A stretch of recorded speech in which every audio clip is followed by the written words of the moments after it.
ብትመለስ አሪፍ ነው። ትመለስ።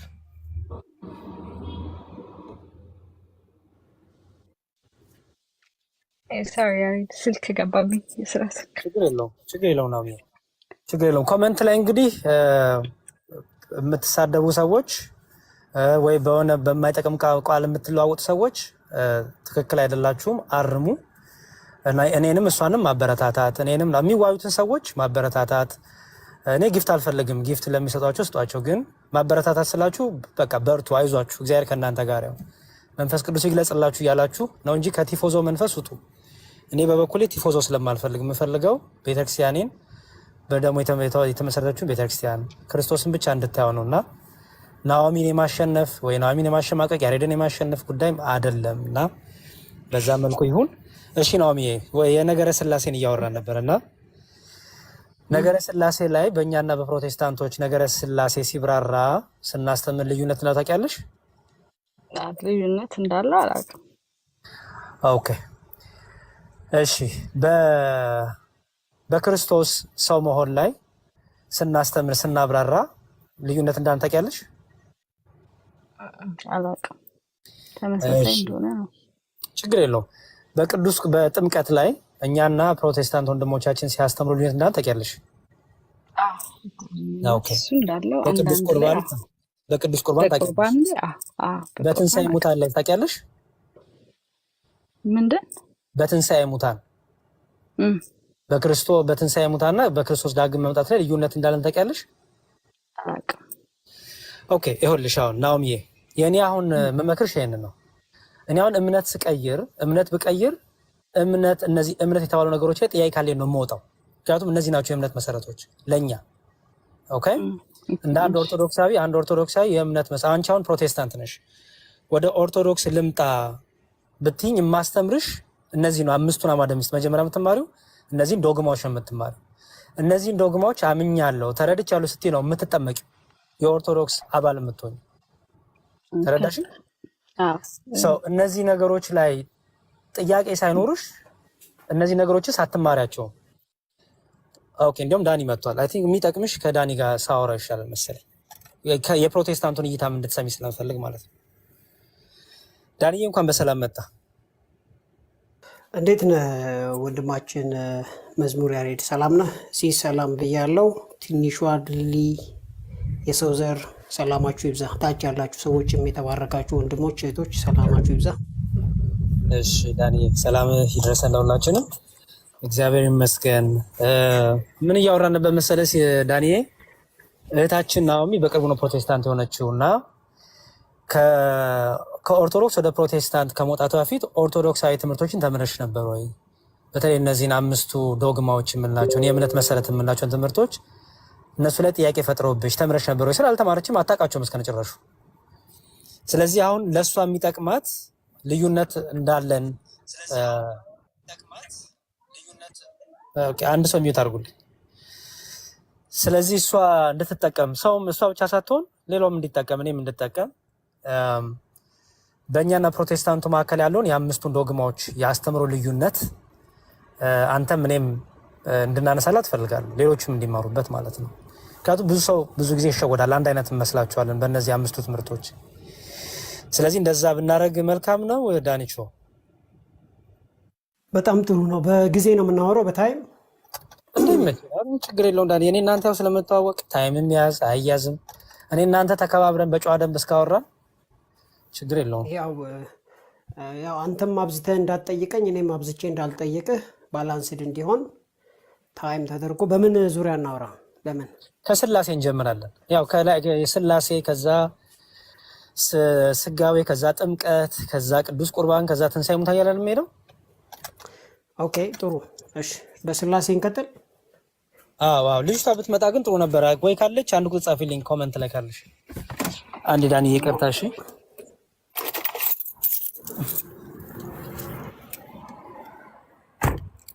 ኑሃሚ ላኪልንና ኑሃሚ ላኪልን። እነ ዳኒና መዝሙር ያሬድ ያወራሉ፣ በዛውም ሁላችንም እንማራለን እህት ወንድሞቼ።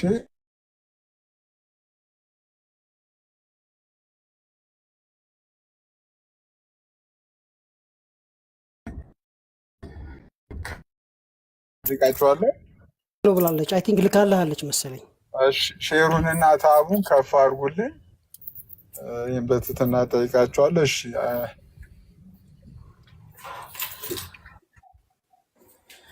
እሺ ቤት እየገባው ሰው ነው እንኳን የሚጮህባችሁ ድምፅ ከሰማችሁ ይቅርታ። ኦኬ እሺ ዳንኤል እንግዲህ እግዚአብሔር ይርዳን፣ መንፈስ ቅዱስ ጥበብ ማስተዋልን ይስጠን፣ እኔም ለአንተም የሚጠቅም ነገር ለሰው እንድንሰጥ እግዚአብሔር ይርዳን። ስለዚህ የፕሮቴስታንቱን የስላሴ አስተምሮ አንተ ትነግረናለህ፣ እኔ ደግሞ የኦርቶዶክስን አስተምሮ እናገራለሁ። ከዛ በኋላ ጥያቄዎች እናደርጋለን ማለት ነው። ኦኬ እሺ ጥሩ ነው።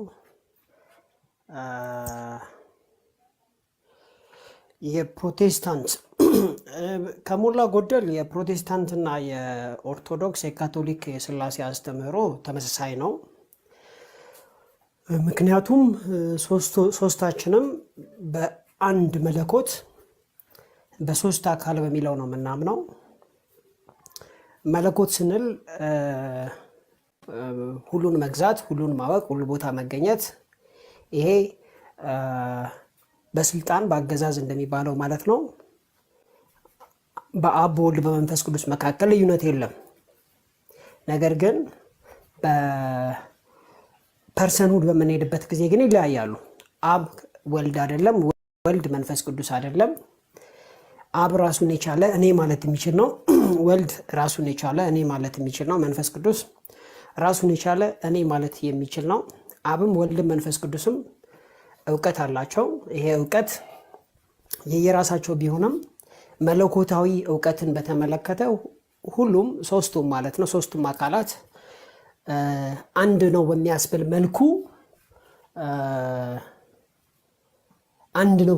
መልኩ ሶስቱም አካላት የእውቀታቸው ሁሉን ያውቃሉ የሚለው ይገልጻቸዋል።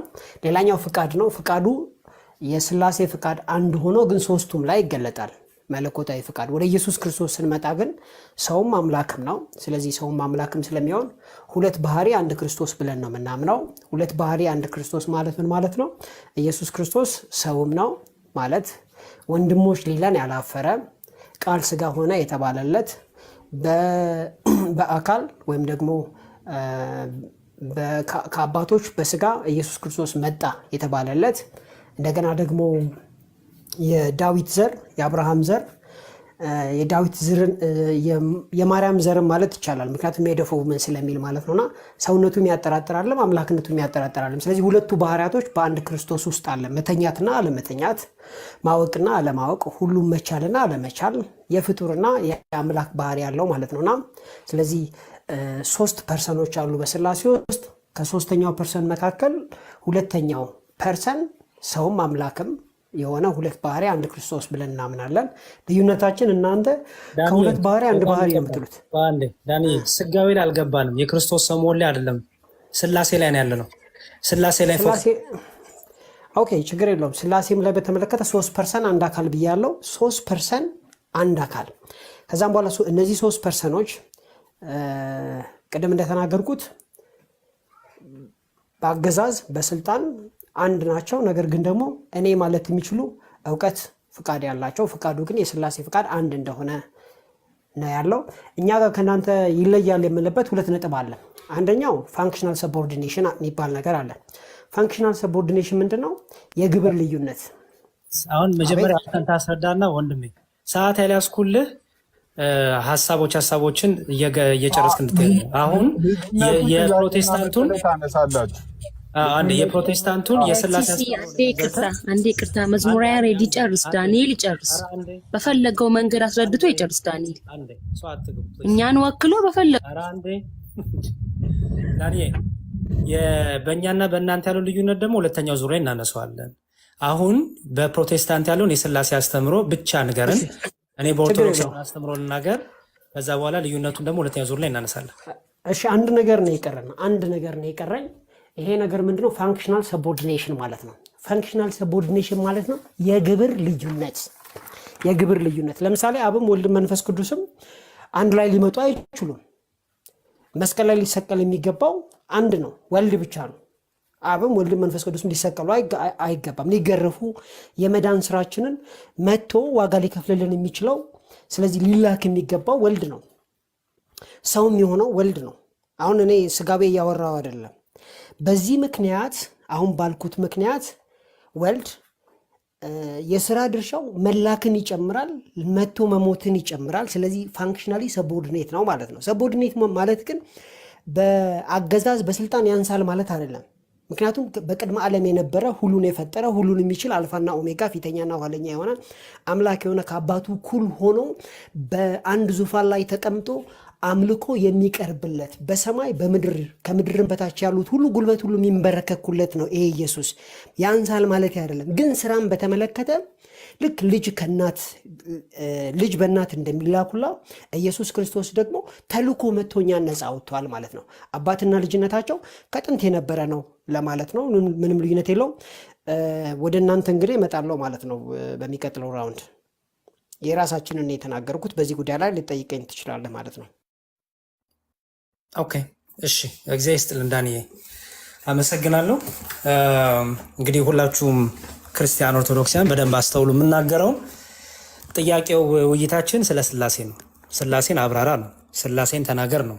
ስላሴ ስንል ደግሞ ቅድመ ዓለም የነበረውን ዓለምን ሳይፈጠር የነበረውን በአካል 3 በግብር 3 በስም 3 የነበረውን ስላሴ ነው የምናወራው። ስለዚህ እኛ ኦርቶዶክሲያን ስለ ስላሴ ስናብራራ ስላሴ ላይ ብቻ ነው የምናብራራው እንጂ አሁን እንደሰማችሁት አድርገን አናብራራውም። የስላሴን አስተምሮ ኦርቶዶክስ አስተምሮ ምንድን ነው የሚለውን እናገር። እንግዲህ የስላሴ አስተምህሮ እግዚአብሔር አንድ ነው። በምን አንድ ነው? በመለኮት፣ በአገዛዝ፣ በስልጣን ይህን ዓለም በመፍጠር ይህን ዓለም በማሳለፍ በፈቃድ በፍርድ ይህን ሁሉ አንድ አምላክ፣ አንድ መለኮት፣ አንድ አገዛዝ፣ አንድ ፈጣሪ፣ አንድ እግዚአብሔር ብለን እናምናለን። ታዲያ ሶስትነቱ በምንድን ነው ቢሉ ይህ በመለኮት አንድ የሆነው፣ ይህ በአምላክነት አንድ የሆነው፣ ይህ በፈቃድ አንድ የሆነው፣ ይህ በስልጣን አንድ የሆነው እርሱ እግዚአብሔር ደግሞ በሶስትነቱ ደግሞ ተገልጧል። በምኑ ብንል በሶስትነት በአካል 3 እንላለን። አብን ከወልድ ሳንደባልቅ ወልድን ከመንፈስ ቅዱስ ሳንደባልቅ ሳንቀላቅል ልዩ የአካል 3ነት አለ ብለን እናምናለን። ልዩ የአካል 3ነት ማለት ነው አብ እኔነት አለው ማለት ነው። ወልድ እኔነት አለው፣ መንፈስ ቅዱስ እኔነት አለው። አብ ወልድ አይደለም፣ ወልድ አብ አይደለም፣ መንፈስ ቅዱስም ወልድ አይደለም። ይልቁንም ልዩ የሆነ የአካል 3ነት አለ። ስለዚህ በአካል 3 እንላለን። ይህን ደግሞ አምላካችን ኢየሱስ ክርስቶስ ክብር ይግባውና በማቴዎስ ወንጌል ላይ በዮሐንስ ወንጌል ምዕራፍ 1 ላይ እንዲሁም ማቴዎስ ወንጌል ላይ ስናነብ አምላካችን ኢየሱስ ክርስቶስ በሚጠመቅበት ጊዜ በዮርዳኖስ ወንዝ በዮሐንስ እጅ በሚጠመቅበት ጊዜ ከሰማይ የምወደው ልጄ ይህ ነው የሚል የአብ ድምፅ ሰምቷል። አብ እኔነት አለው። ወልድ ደግሞ ሲጠመቅ አይተነዋል፣ በምድር እኔነት አለው። መንፈስ ቅዱስ ደግሞ በርግብ አምሳል ሲወርድ ደግሞ ሲገለጥ አይተነዋል። መንፈስ ቅዱስ እኔነት አለው። የሉቃስ ወንጌል ምዕራፍ 1 በምናጠናበት ክፍል ላይም ወደ እመቤታችን ቅድስት ድንግል ማርያም ቅዱስ ገብርኤል በተላከ ጊዜ ይህ እንዴት ይሆናል ብትለው ምን ብሎ የመለሰላት? ከአንቺ የሚወለደው የእግዚአብሔር ልጅ ነው ከማለቱ በፊት ምን አላት? የልዑል ኃይል ይጸልልሻል። አያችሁ፣ የልዑል ኃይል ልዑል የተባለ አብ ይጋርድሻል፣ ይሸፍንሻል ብሎ የአብን የወልድ የመንፈስ ቅዱስን ልዩነት ልዩ የሶስትነትን አስተምሮናል ቅዱስ ገብርኤል። ስለዚህ በአካል 3 እንላለን። ቀጥሎ በምን 3 እንላለን ቢሉ በግብር 3 እንላለን። የግብር 3ነት አለ። የግብር 3ነት ማለት ምን ማለት ነው? አብ ወላዲ፣ ወልድ ተወላዲ፣ መንፈስ ቅዱስ ሰራጺ እንላለን። አብ ግብሩ ወልድን መውለድ ነው። ወልድ 2 ልደት አለው ብለን እናምናለን። የመጀመሪያው ልደት ከባህሪ አባቱ ከአብ ያለ እናት ቅድመ ዓለም የተወለደ እንጂ ያልተፈጠረ እንደምንለው ማለት ነው።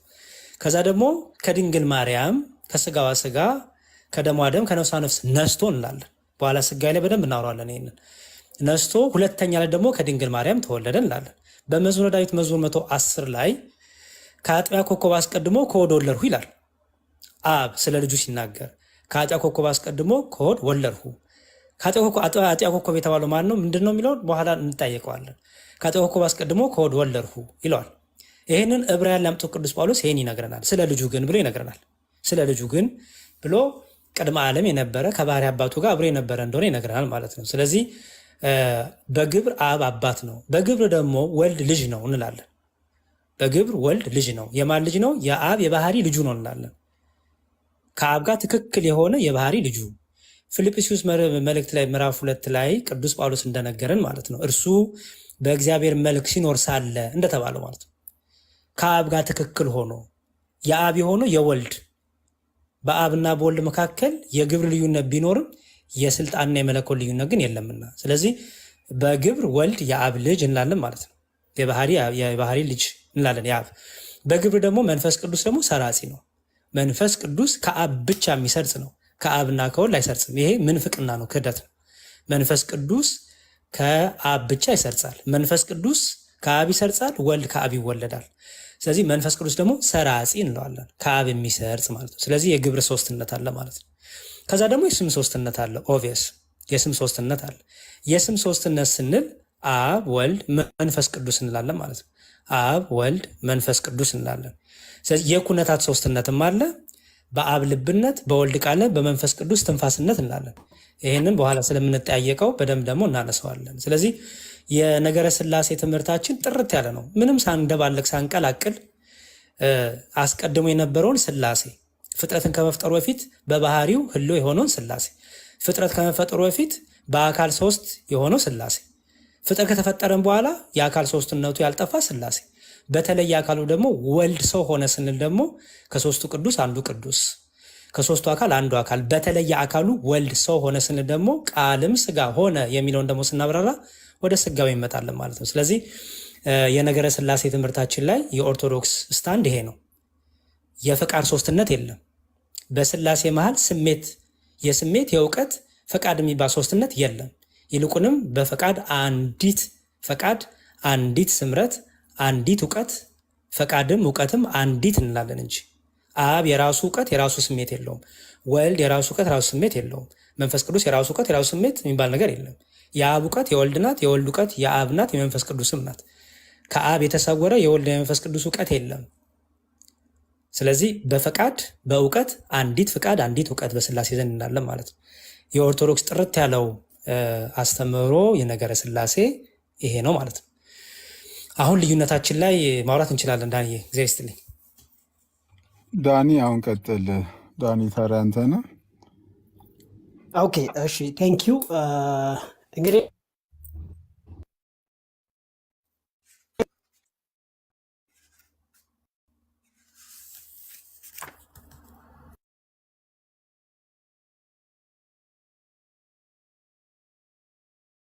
ስልክ ገብቶብኝ ነው። ምናልባት ወጥቼ መግባት አለብኝ መሰለኝ። አለሁኝ አለ ይሰማል፣ ድምፅ ይሰማል። ጥሩ ነው፣ ቀጥል።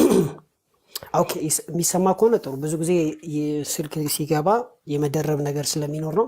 ቴንክ ዩ።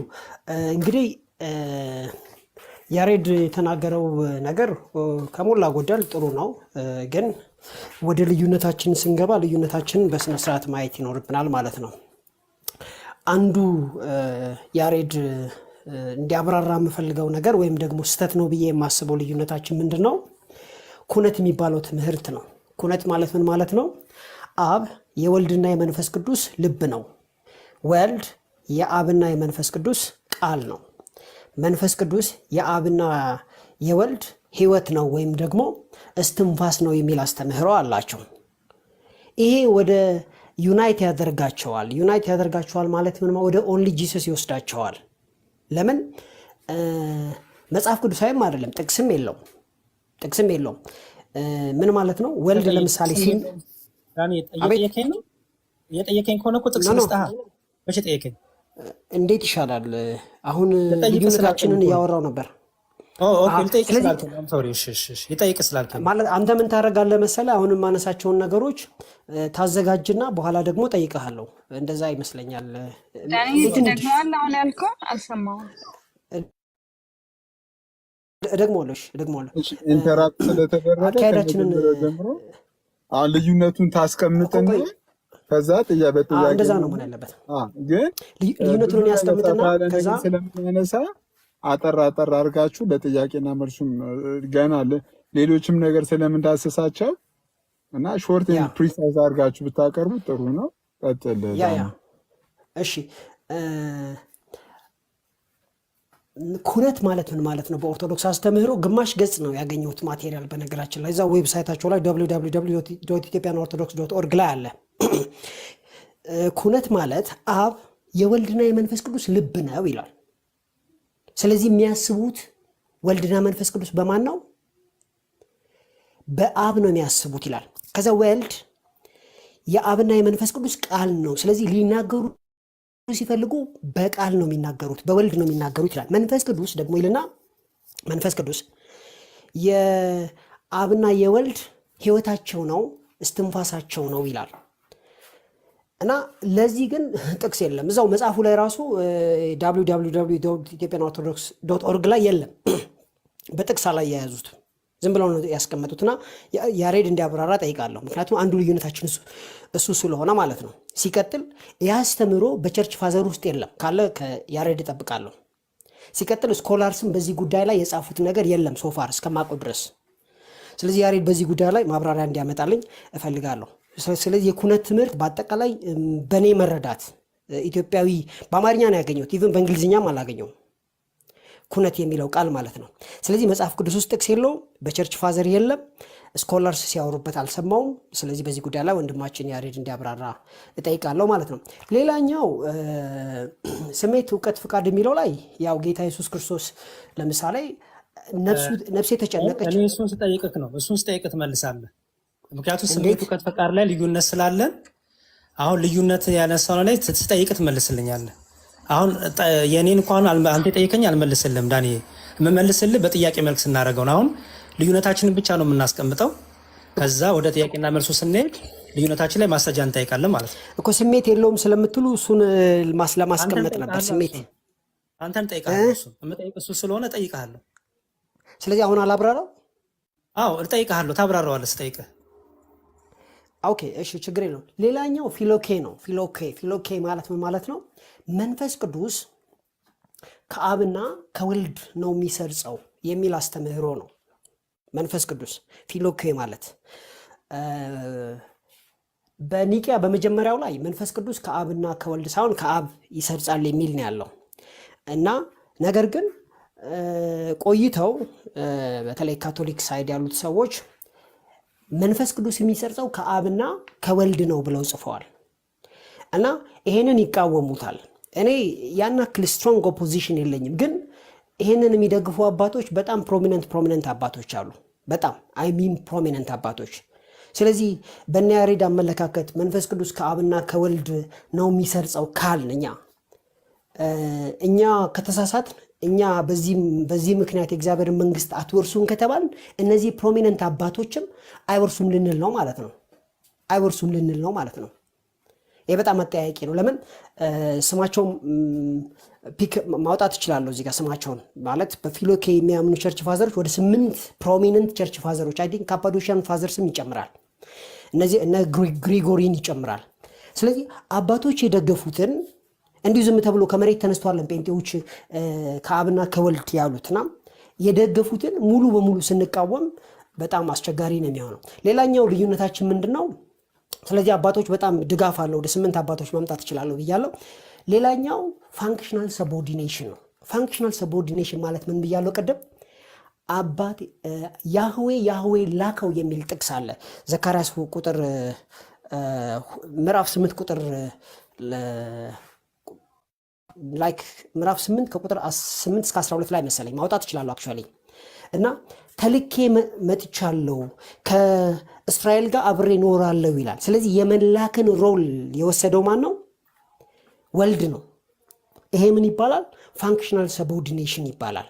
ማለት በኦንቶሎጂካሊ ወይም ደግሞ በማንነት አምላካዊ ማንነት ላይ ወልድ ከአብ ባያንስም በሚሰራው ስራ ስጋን ለብሶ በመምጣቱ ወልድ ከአብ ያንሳል። ለዚህ ነው ዮሐንስ 14:28 ላይ ዮሐንስ 20:17 ላይ አንደኛ ቆሮንቶስ ምዕራፍ 11:3 እና አንደኛ ቆሮንቶስ 15:28 ላይ ይሄንን መልእክቱን ሲያስቀምጥ እናያለን። አባቴ ከኔ ይበልጣል ምናምን። ከዛ በፊት ግን ምን ይላል? ሁሉ በእርሱ ሆነ ከሆነው አንዳች ያለ እርሱ አልሆነም ብሎ ኢየሱስ ክርስቶስ ሁሉን እንዳደረገ ከአባቱ እኩል እናያለን። ሌላ ቦታ ላይ ደግሞ በእግዚአብሔር መልክ ሲኖር ሳለ ይላል። የባሪያን መልክ ይዞ መጣ ይላል። በእግዚአብሔር መልክ ሲኖር ሳለ የባሪያን መልክ ይዞ መጣ። ስለዚህ ምን እናያለን? በእግዚአብሔር መልክ ይኖር በነበረበት ጊዜ ከአብ እኩል እንደነበረ እናያለን። በመጀመሪያም ቃል ነበረ፣ ቃልም እግዚአብሔር ነበረ፣ ቃልም አነስ ያለ እግዚአብሔር ነበረ አይደለም የሚለው ቃል አምላክ እንደነበረ ይናገራል። ስለዚህ ቃል በቅድመ ዓለም ከአባቱ እኩል እንደሆነ እናያለን። በድህረ ከተወለደ በኋላ ማለት ከማርያም ከተወለደ በኋላ ግን የሰውን ፖዚሽን ይዟል። ስለዚህ ፋንክሽናል ሰቦርዲኔሽን እንለዋለን። ፋንክሽናል ሰቦርዲኔሽን ግን ኦንቶሎጂካል፣ ፋንክሽናል ማለት የግብር ልዩነት ማለት ነው። ኦንቶሎጂካሊ ግን ለውጥ አለው ማለት አይደለም ማለት ነው። አይ ቲንክ ከዚህ ያለፈ ልዩነት በስላሴ ዙሪያ አለን ብዬ አላምንም። ከዛ በተረፈ የሚመጡ ነገሮች ሲኖሩ እናወራለን። እሺ ቴንክ ዩ። እሺ በጣም ይቅርታና ከእርሱ ጋር በጣም አይገናኝም ያወራው ነገር ዳኒ። እንግዲህ ሆፍሊ ለሚታዘብ ሰው ተዋለው እሱን። አሁንም ስላሴ ላይ ፎከስ አርክ። ስለ ስላሴ ነው የምናወራው። እንግዲህ አንተ ስታንድ ሰው በመሆኑ ወልድ ከአብ ያንሳል የሚል ስታንድም ነው እየሰማሁት ያለው። ሌሎችንም እናነሳዋለን፣ ግን ስለ ስላሴ ነው ርዕሳችን። ፕሊዝ ስላሴ ላይ ፎከስ አርክ። ኦኬ እሺ። በኋላ ላይ ስንጠያየቅ እናብራራዋለን። በተለይ የኩነት ትምህርትን ማለት ነው። የኩነት ትምህርትን መንፈስ ቅዱስ ለአብና ለወልድ እስትንፋስ ነው ሲባል ምን ጥቅስ የለም ብሏል? ውሸት ነው። ጥቅስ አለ። ቢጠይቀኝ ጥሩ ነበረ፣ መልስለታለሁ በኋላ፣ ችግር የለውም። የፕሮቴስታንትና የኛ ልዩነት ምንድነው ስላሴ ላይ? ኦኬ አሁን ከቅድም እንደሰማችሁት እኛ ኢየሱስ ክርስቶስ ሰው በመሆኑ ከአብ ያንስመው ነው። ሰው በመሆኑ መለኮትነቱ አልቀርም። ሰው በመሆኑ ከአብ የተለየ መለኮት የለውም።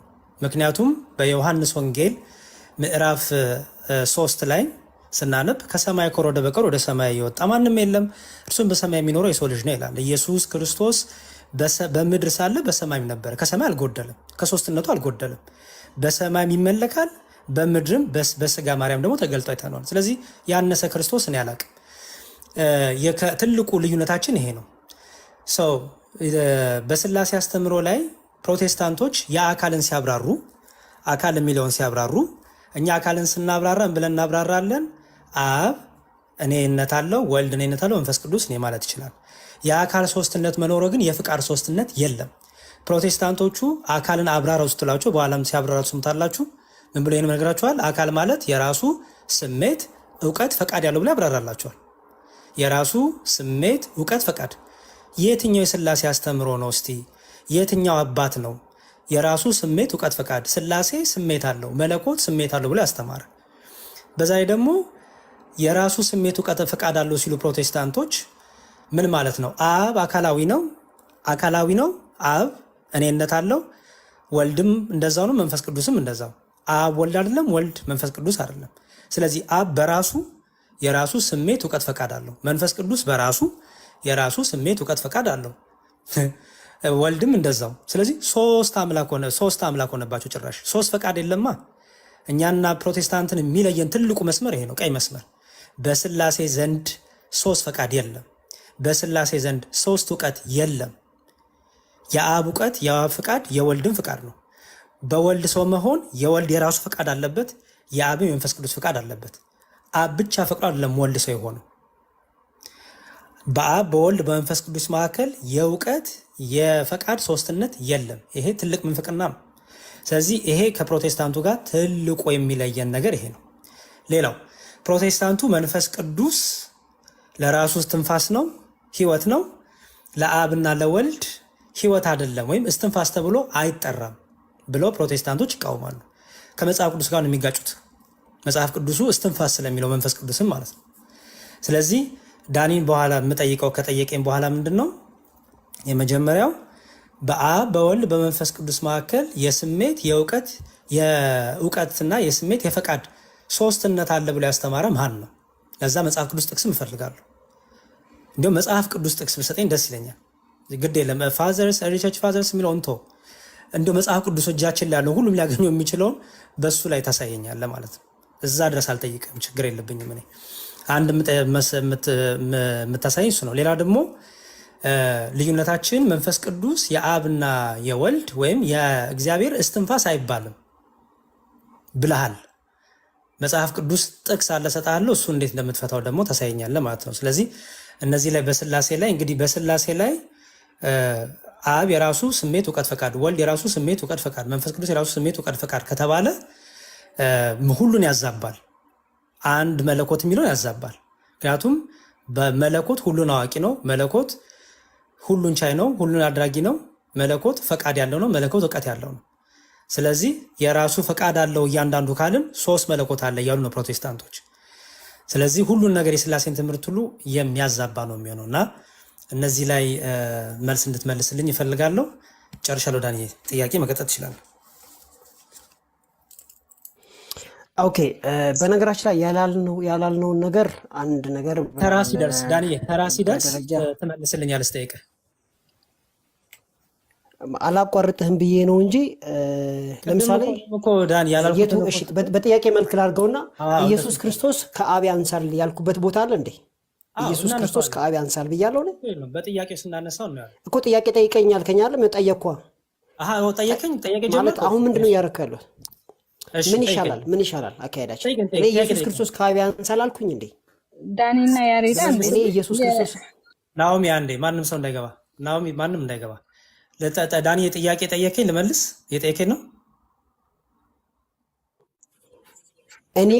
እኔ ኢየሱስ ከአብ ያንሳል ብያለሁ እንዴ? አላልኩም። አንድ ዳኒ የሚዩት አድርጎና ስለዚህ ይህን ጥያቄ ስትመልስ ጌታ መጣሁ። ተራው የአንተ ጥያቄ የመጠየቂያ ሳስ ስለሆነ ጥያቄ ላይ ያው ሰው ብዙ ሰዓት ሊወስድ ስለሚችል ቀጣይ አሁን ከ50 ነው። ቀጣይ 10 ደቂቃ ለመዝሙረ ጥያቄዎችን ጠይቀው በተነሳው ነገር ላይ ማንኛውንም ጥያቄ ግን 15 ቢሆን ይሻላል አይሻልም? 15 ደቂቃ አይሻልም? ቀድሜ ከጨረስኩኝ ጨረስኩኝ። ያሬድን በነፃነት እንዲመልስ እሺ 15 ደቂቃ እሺ። እና ያሬድን በነፃነት እንዲመልስ ማለት ነው። እሺ ጥሩ። ስለዚህ ያሬድን የምጠይቀው ጥያቄ ፕሮቴስታንቶች መቼ ነው ኢየሱስ ከአብ ያንሳል ብለው ያስተማሩበት? እሺ ቅድም ስትናገር ቅድመ ዓለም የነበረው ኢየሱስ አካላዊ ቃል ሰው ሲሆን ምንም እንኳን መለኮት ቢሆን ሰው በመሆኑ አንሷል ብለሃል እኮ። ኦንቶሎጂካሊ አላልኩም። ኦንቶሎጂካሊ ማለት ለምሳሌ ባልና ሚስት ሁለቱም ሰው ናቸው። ነገር ግን ሚስት ለባሏ ትገዛለች። ይሄ ማለት ነው ሚስት በአሰራር ደረጃ ሰው ስላልሆነች ወይም ከወንድ ስላነሰች ሳይሆን የግብር ልዩነት ነው ያላት። የዚህ አይነት ፋንክሽናል ሰቦርዲኔሽን አለ አልኩ እንጂ አብ ወልድ ከአብ ያንሳል ወይም በስላሴ መካከል መበላለጥ አለ ብዬ እኔ አልናገርምም ልናገርም አልችልም። ወልድ ለካ አንተ ጥያቄ ተራ ነው። እሺ ቀጥል፣ ጠይቀኝ። አልገባኝም። አሁን ምንድን ነው ያልከውን ነገር አላልኩም እያልክ ነው ዳንኤል? እኔ ያልኩት ፋንክሽናል ነው ያልኩት። ፋንክሽናል ማለት በስራ በግብር ልዩነት አለው ነው እንጂ ያልኩት በግብር አልኩ እንጂ በኔቸር ኦንቶሎጂ ማለት እንግዲህ ለምሳሌ እኔ በሰውነቴ ከሮቦት አላንስም አልበልጥም። ሁለታችንም እኩል ሰው ነን። ነገር ግን የስራ ግብር ሲሰጠን ምናልባት እሷ አለቃዬ ልትሆን ትችላለች። በሰውነት ግን አንድ ነን እኔና እሷ። እሺ መልስ ልስጥ ዳንኤል? ትችላለህ። አለዛ በስላሴ መካከል የስልጣን ልዩነት ያስቀመጥንበት ቦታ ካለ አሳየን ባጭሩ። ኦኬ በጣም ጥሩ። እሺ እንግዲህ በደንብ ስሙ። ቅድም ዳኒ አሁን ያለውን እየካደ ነው። እንግዲህ ያው ሁላችንም ስለሰማም ማለት ነው። በግብር ሶስትነት ሲጀመር የባልና የሚስት ኤግዛምፕል ምሳሌ አይሆንም እውነቱን ለመናገር። ምክንያቱም መጽሐፍ ቅዱሱ ባል በገዛ ሰውነቱ ላይ ስልጣን የለውም፣ ሚስትም በገዛ ሰውነቱ ላይ ስልጣን የላትም ይላል። ስለዚህ የባልና የሚስት ምሳሌ አይሆንም እውነቱን ለመናገር። ስለ ስልጣን ስንመጣ፣ ስለ ፈቃድ ስንመጣ፣ ስለ መለኮትነት ስንመጣ በአብ በወልድ በመንፈስ ቅዱስ መካከል መበላለጥ መቀዳደም የለም። ክርስቶስ አምላካችን ኢየሱስ ክርስቶስ ሰው በመሆኑ ከአብ አነሳ አይባልም። ይሄ ነው መልሴ።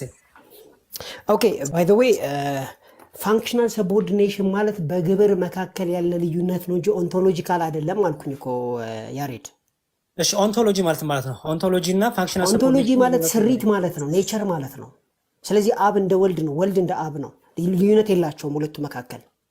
ምን ማለት ነው? እኔ እንኳን እየጠየቅ ደግሞ ወደ እኔ ጥያቄው እየመጣብኝ ነው። አልገባኝም።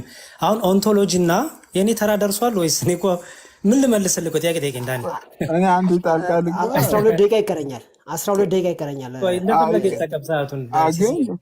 ቆይ ግን ዳንዬ፣ እኔ ይቅርታና ያው ከይቅርታ ጋር ኦልሬዲ ያሬድ ባነሳቸው ላይ እስካሁን ያሬድ በተናገራቸው ነገር ላይ አንተ እነሱ ጋር ያለውን የስላሴ ጥያቄ ብታነሳ የተሻለ ይመስለኛል የሚለውን ሀሳብ ለመስጠት ነው። እሺ ቴንኪዩ። ግን ያሬድ ምን ብሏል መሰለ? ዳንኤል ኢየሱስ ክርስቶስን ከአብ ያንሳል ብሏል ብሎ ስለተናገረ እሱን ለማስተካከል ነው። አንሷል አላልኩም፣ የመረዳት ችግር ነው። ፋንክሽናል ሰቦርዲኔሽን ነው እንጂ ያለው በስላሴ መካከል ልዩነት የለም፣ እኩል ናቸው። እሺ ኩነትን እስቲ ያስረዳኝ። አብ ለወልድና ለመንፈስ ቅዱስ ልባቸው ነው በአብ ነው የሚያስቡት የሚለውን እስቲ ያስረዳኝ። በጣም ጥሩ ጥያቄ። መልካም። እሺ አብ ለወልድና ለመንፈስ ቅዱስ ስለ አብ ብቻ አይደለም ስለ ወልድ መንፈስ ቅዱስም አንድ ላይ ያስረዳሃለሁ። አብ እንግዲህ እግዚአብሔር ሕያው ነው፣ እግዚአብሔር አዋቂ ነው፣ እግዚአብሔር ተናጋሪ ነው እንላለን። እኔ የማመልከው አምላክ ያውቃል፣ ተናጋሪ ነው፣ ሕያው ነው። ለምሳሌ ኦሪት ዘፍጥረት ላይ ስናነብ እግዚአብሔር ለአዳም የሕይወትን እስትንፋስ እፍ አለበት፣ ሰውም ምን ይላል? ሕያው ሆነ ይላል። ስለዚህ እግዚአብሔር ሕያው ነው ማለት ነው። ስለዚህ እግዚአብሔር ሕያው ነው ስንል ሕያውነቱ ከምንድን ነው ቢሉ የባህሪ ሕይወቱ መንፈስ ቅዱስ ስላለ። እግዚአብሔር ተናጋሪ ነው። ቃል ለራሱ ቃል ነው። አካላዊ ቃል ነው። ቃል የተባለው ቅድመ ዓለም አካላዊ ቃል ምን ነው? ለራሱ ቃል ነው። እግዚአብሔር ተናጋሪ ነው። እኛ የምናመልከው አምላክ የሚናገር የሕያው የሆነና የሚያውቅ አምላክ ነው። ስለዚህ ይህን አዋቂነት፣ ይህን ተናጋሪነት፣ ይህን ሕያውነት አንዱ በአንዱ ህልው ስለሚኖር እንላለን። ህልው ሆኖ ስለሚኖር ኦንቶሎጂ ማለት ይሄ ነው። ኦንቶሎጂ ማለት ይሄ ነው። አንዱ በአንዱ ህልው ሆኖ ይኖራል። ስለዚህ ለምሳሌ ኢየሱስ ክርስቶስ እኔ በአብ እንዳለው አብን በእኔ እንዳለ አታውቁምን አለ። ምን ማለት ነው? እሱ እንዲሁም በኋላ ጠይቃለሁ። እኔ በአብ እንዳለው አብን በእኔ እንዳለ አታውቁምን አለ። ከአብ የተነሳው ሕያው እንደመሆን ይላል ጌታ። ስለዚህ አንዱ በአንዱ ህልው ነው እንላለን። ህልውና ማለት ነው። ስለዚህ አብ ለወልድና ለመንፈስ ቅዱስ አብ ለራሱ ራሱ በራሱ አዋቂ ነው፣ ሕያው ነው። ጥያቄን ግን እየመለስክ አይደለም። አብ ለወልድና ለመንፈስ ቅዱስ ማሰቢያ ልብ ስለመሆኑ ማስረጃ አሳየን ያልኩት ከመጽሐፍ ቅዱስ ያስረዳ ነው። ልብ የሚለው ምሳሌ ይሄ ስጋዊ ልብ ብለን እንዳታስበው። ለምሳሌ እኛ ልባችን አለች አይደለ? ልባችን መንፈሳችን አለ ወይ ነፍሳችን አለ። ነፍሳችን አዋቂ ነው፣ ተናጋሪ ነው እና ደግሞ ሕያው ነው።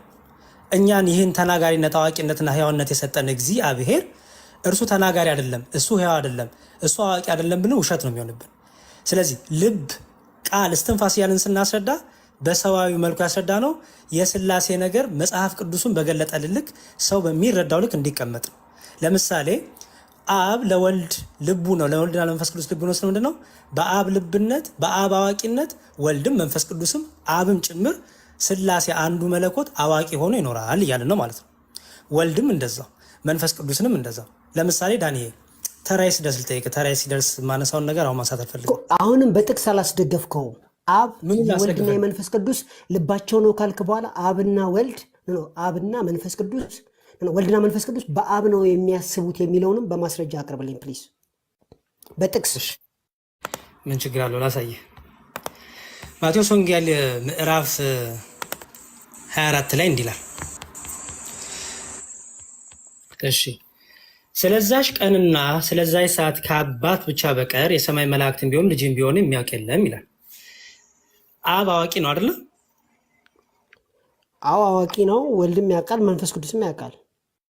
አሁን ስለ ጥቅስ ስለጠየቀኝ ይህን ጥቅስ ነው መልሼ የጠየኩ ያለሁት። አብ አዋቂ ነው አይደል? አብ ያውቃል ብሎ በዚህ ሁኔታ ተጠቅሷል።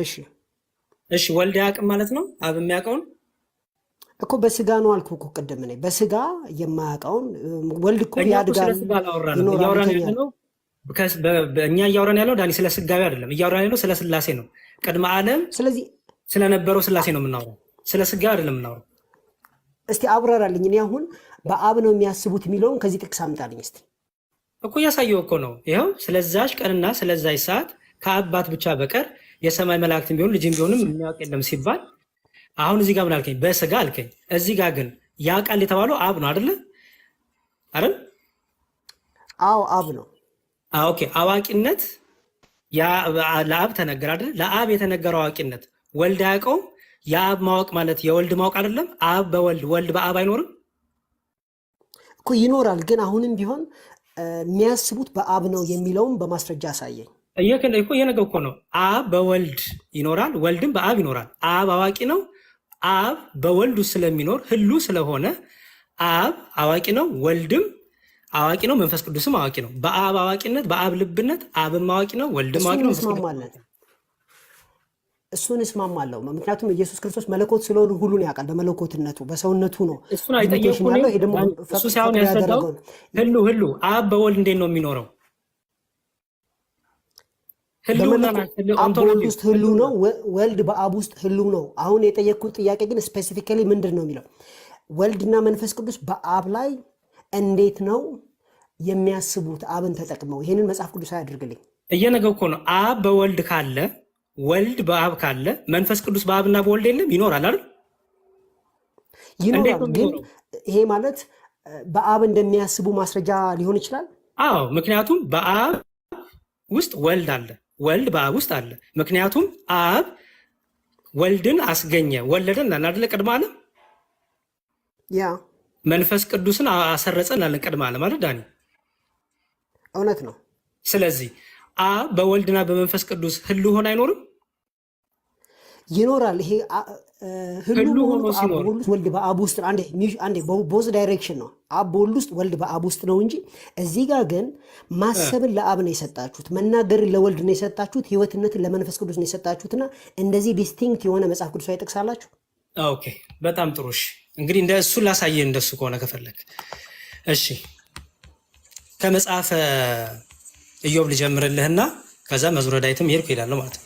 መጽሐፈ ኢዮብ ምዕራፍ 33 ላይ እንዲህ ይላል። መጽሐፈ ኢዮብ ምዕራፍ 33 ከቁጥር 4 ላይ እንዲህ ይላል፣ ያው የእግዚአብሔር መንፈስ ፈጠረኝ፣ ሁሉን የሚችል የአምላክ እስትንፋስ ሕይወትን ሰጠኝ። እዚህ ጋር አምላክ እስትንፋስ የተባለው ማን ነው? መንፈስ ቅዱስ ነው። ስሙ ማን ተባለ? የአምላክ እስትንፋስ። አምላክ የተባለው ማን ነው? አምላክ ማለት እግዚአብሔር ነው። በዚህ አውድ አብ ልንል እንችላለን፣ ግን ህይወት መሆኑን ግን ያሳየናል። እዚህ ጋር አሁን መንፈስ ቅዱስ ለአብና ለወልድ ህይወት መሆኑን ያሳየናል።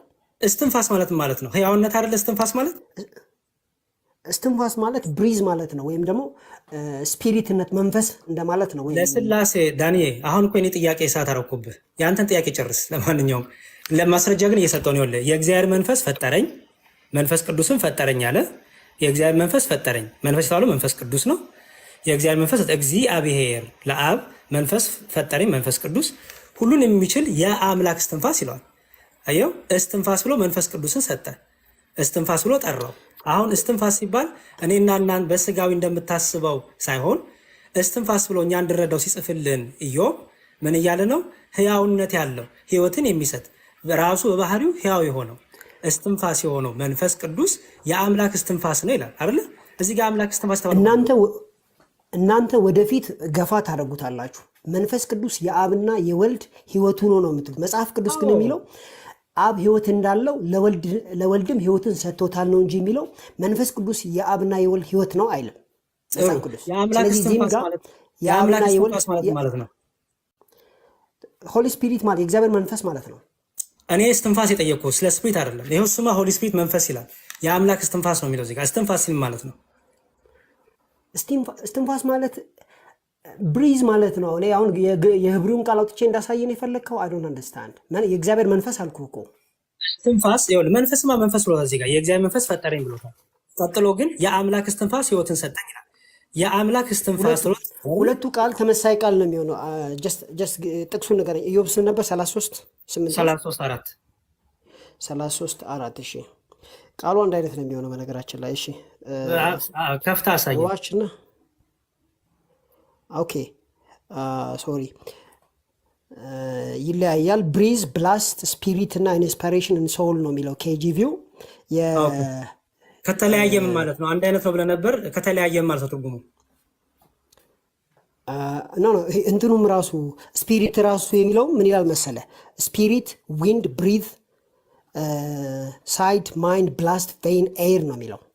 ስለዚህ የእግዚአብሔር መንፈስ ሁለቱ ላይ ብሪዝ አለው፣ እዚህ ጋር ደግሞ ሆሊ ስፒሪት አለው። ልዩነቱን ንገረኝ። ሁለተኛውንም አየሁ፣ ሁለቱንም አየሁኝ እኮ ሁለቱም ጋር ሄጄ አየሁኝ። ሁለቱ ስለዚህ እኮ የአምላክ እስትንፋስ ሲል የአምላክ እስትንፋስ ተብሎ የተጠራው ማን ነው? መንፈስ ቅዱስ ነው አልከኝ አይደል? ግን መንፈስ ቅዱስ ምን ተብሎ ተጠራ? እስትንፋስ የአምላክ። እስቲ ኦነስት ሆነ መልስልኝ ያሬድ። ይሄን ቦታ አንብበህ መንፈስ ቅዱስ የአብና የወልድ ህይወት መሆኑን ትረዳለህ? አሁን ያነበብከውን ቦታ እረዳለሁ። ለምን መሰለህ? ህይወትን ሰጠኝ ይላል። ስለዚህ ይኸውልህ ህይወት ሰጪ የሆነው በባህሪው መንፈስ ቅዱስ ህይወት ነው። ለራሱም ለአብና ለወልድም ህይወት ነው፣ እስትንፋስ ነው። ለምን ስሙ ራሱን ተጠርቷል። የአምላክ እስትንፋስ ይላል። መጨመርልህ ቆይ እንደው መዝሙረ ዳዊት ላይ ተው ይቁምና፣ ቆይ ወደሚቀጥለው ጥያቄ ልሂድ። ቆይ ወደሚቀጥለው ጥያቄ ልሂድ ጊዜ ስለማቀስ ወልድ የአብና የመንፈስ ቅዱስ ቃል ነው ስለሚል ይሄ ማለት መንፈስ ቅዱስና አብ በራሳቸው አይናገሩም ማለት ነው? የራሳቸው ቃል የላቸውም ማለት ነው? ኦኬ ባህሪ ማለት ታውቃለህ ማለት እንደሆነ ጥያቄው ያንተ ጊዜ ነው፣ አንተ ነው የምትመልሰው። እሺ ጥሩ መልካም። እንደዛ እያልን አይደለም። እግዚአብሔር ከጥንቱም ጀምሮ ተናጋሪ ነው። እግዚአብሔር ከጥንቱም ጀምሮ አዋቂ ነው። እግዚአብሔር ከጥንቱ ጀምሮ ሁሉን መርማሪ ነው። ወልድ እያልን ይኸውልህ ትምህርቱን በደንብ ሰማ። የኦርቶዶክስን ትምህርት ስለማታውቀው ነው። ወልድ በራሱ ለራሱ ቃልነት ቃል ነው አይደለ? ቃል አይደለ የሚለው ራሱ ይጀምር በመጀመሪያ ቃል ነበር ነው የሚለው። ስለዚህ ወልድ ለአብና ለመንፈስ ቅዱስ ቃል ስለመሆኑ ማስረጃ እየመለስልክ ነው። ወልድ ለራሱ ቃል ነው፣ ምክንያቱም በመጀመሪያ ቃል ነበር ተብሎ ተነግሮለታል። ቃልም ደግሞ በእግዚአብሔር ዘንድ ነበር ተብሎ ተነግሮለታል። በእግዚአብሔር ዘንድ ነበር ማለት ህላዌን ያሳያል። አንዱ በአንዱ ህሉ ሆኖ ይኖር እንደነበር ያሳያል። አንዱ በአንዱ ህሉ መሆኑን የስላሴን ፕሬዘንስ የስላሴን ኤሰንስ የመጨረሻ ጥያቄ ሶሪ፣ ይሄንን ኩነት የሚለውን ትምህርት የመጨረሻ ጥያቄ ኩነት የሚለውን ትምህርት የሚደግፍ ቸርች ፋዘርና ሌላ ቸርች ባለፉት 2000 ዓመት አለ ስኮላር በጣም ብዙ አለ ዳንዬ። እኔ አሁን መጽሐፍ ቅዱስ ነው እያሳየሁ ያለሁት። እሱም በኋላ ደግሞ ከፍቻ ያሳያለሁ። እሱን ከጠየቀኝ ከመጽሐፍ ቅዱሱ ከውጭ ወጣ ወደ ኤርሊ ቸርች ፋዘርስ ደግሞ እንሄዳለን። ችግር የለው። አሁን መጽሐፍ ቅዱስ ላይ ያለውን እንጨርስ። እሺ ተራው ዳኒ ነው የሚጠየቀው። ያሬዶ ቀጥል። እሺ መዝሙረ ዳዊት መዝሙር 33 ቁጥር 6 ላይ እንዲህ ይላል። መዝሙረ ዳዊት መዝሙር 33 ቁጥር 6 በእግዚአብሔር ቃል ሰማያት ጸኑ። የእግዚአብሔር ቃል የተባለው ማን ነው? መዝሙረ ዳዊት 33 ቁጥር 6 በእግዚአብሔር ቃል ሰማያት ጸኑ፣ ሰራዊቶቻቸውም ሁሉ በአፉ እስትንፋስ ይላል። የእግዚአብሔር ቃል ማለት ኢየሱስ ነው ወይም ወልድ ነው። ሰማያት የጸኑበት እግዚአብሔር አብ ነው። እግዚአብሔር የተባለው ማን ነው? እግዚአብሔር የተባለው አብ ነው። እሺ ቃል ለምን ተባለ? የእግዚአብሔር ቃል እንዴት ተባለ? ወልድ ቃል ነው። ወልድ ማለት የእግዚአብሔር ቃል ሲባል ምን ማለት ነው? የእግዚአብሔር ቃል ካልክ በእርግጥ ቃሉን ማየት ይኖርብናል። አይ ቲንክ ሁለት አይነት ቃል አለ። አንድ ጊዜ the words of the Lord ምን የሚለው ዳባ ራሱ ሎጎስን ነው እየጠቀሰ ያለው። የጠየቁ ጥያቄ የአብ ቃሉ ሲባል ወልድ የአብ ቃል ማለት ነው? የአብ ቃል የእግዚአብሔር ቃል እኮ ነው። ኢየሱስ ራሱ ይባላል፣ የእግዚአብሔር ቃል ይባላል። ገባኝ። ያ እኮ የአብ ቃል ስትል ምን እያልክ ነው? የአብ ምኑ ነው እያልክ ነው? ኦኬ ኩነትን ዲፌንድ እያደረክ ነው ያለው። እንደዛ ከሆነ የመንፈስ ቅዱስ ቃል አንተን እየጠየኩ ነው ያለው። ማረጋገጥ አለብህ። አንተን እየጠየኩ ነው ያለው። ኢየሱስ እኮ የእግዚአብሔር ቃል ይባላል። ኢየሱስ የእግዚአብሔር ቃል ይባላል። የመንፈስ ቅዱስ ቃል መሆኑን ነው ማረጋገጥ አለብህ። አረ ዳኒ በእናትህ ጥያቄ ነው የሰዓት። ኢየሱስ ወልድ የእግዚአብሔር ቃል እኮ የአብ ቃሉ ስትል ወልድን ምን እያልከው ነው? ወልድ የእግዚአብሔር ቃል ነው እያልክ አይደለም? ወልድ ለአብ ቃሉ ነው ማለት አይደለም ነው? 4 ጊዜ 5 ጊዜ አዎ አልኩ። ስለዚህ ወልድ ለአብ ቃሉ ነው። አዎ እሺ። ቃሉ ግን የንግግር ቃል አይደለም፣ አካላዊ ቃል ነው። አካላዊ ቃል ነው። ወልድ ለአብ አካላዊ ቃል ነው ይባላል። ወልድ ኦፍ ኮርስ ሎጎስ ማለት ምን ማለት ነው? የእግዚአብሔር ቃል ምኩል ትለው የጠየቅኩ ወልድ ለአብ ቃሉ ነው አልከኝ። አዎ አልከኝ። ስለዚህ ወልድ ለአብ ቃሉ ነው ሲባል ወልድ ለአብ አካላዊ ነው እያልክ ነው? ኖ አካላዊ ቃል ነው ያልኩት እንጂ አካሉ አላልኩም። እኔ የጠየቅኩ ወልድ በአብ ውስጥ ያለው ህልው ማለት ነው። እኔ የጠየቅኩ ወልድ ለአብ ህልው ነው የጠየቅኩ ያለሁት። ሰው አብ ወልድ የአብ ቃሉ ነው ስትል ምን እያልክ ነው? ኢየሱስ ወይም ወልድ የእግዚአብሔር ቃል ተብሎ ይጠራል። ምን አይነት መልስ እንደፈለግ አልገባኝም። እሺ ወልድ የአብ ቃሉ ነው አይደለ? አዎ የአብ ቃል ይባላል፣ ግን የሚናገረው ሳይሆን አካላዊ የአብ ቃሉ ማን ነው? የአብ ቃሉ ማን ነው ስም የሚባለው? ወልድ አልኩ። በጣም ጥሩ።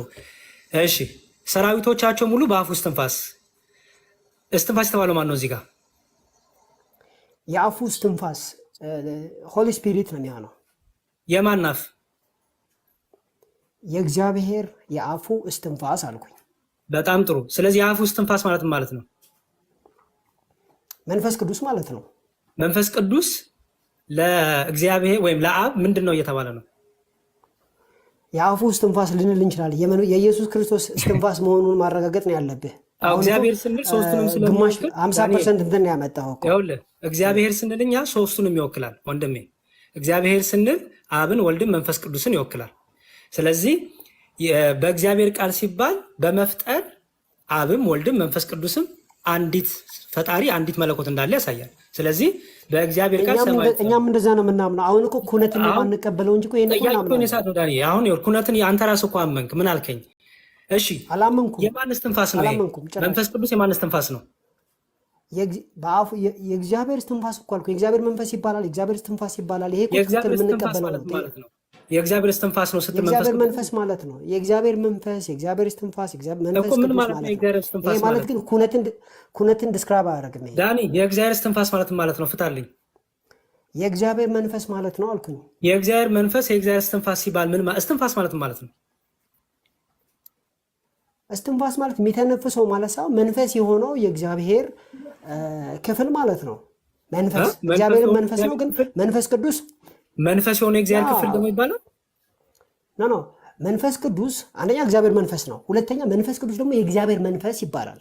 የእግዚአብሔር እስትንፋሱ ሲባል መንፈስ ቅዱስ የአብ እስትንፋስ ነው ወይም የእግዚአብሔር እስትንፋስ ነው ሲባል የእግዚአብሔር እስትንፋሱ ማን ነው እየተባለ ነው?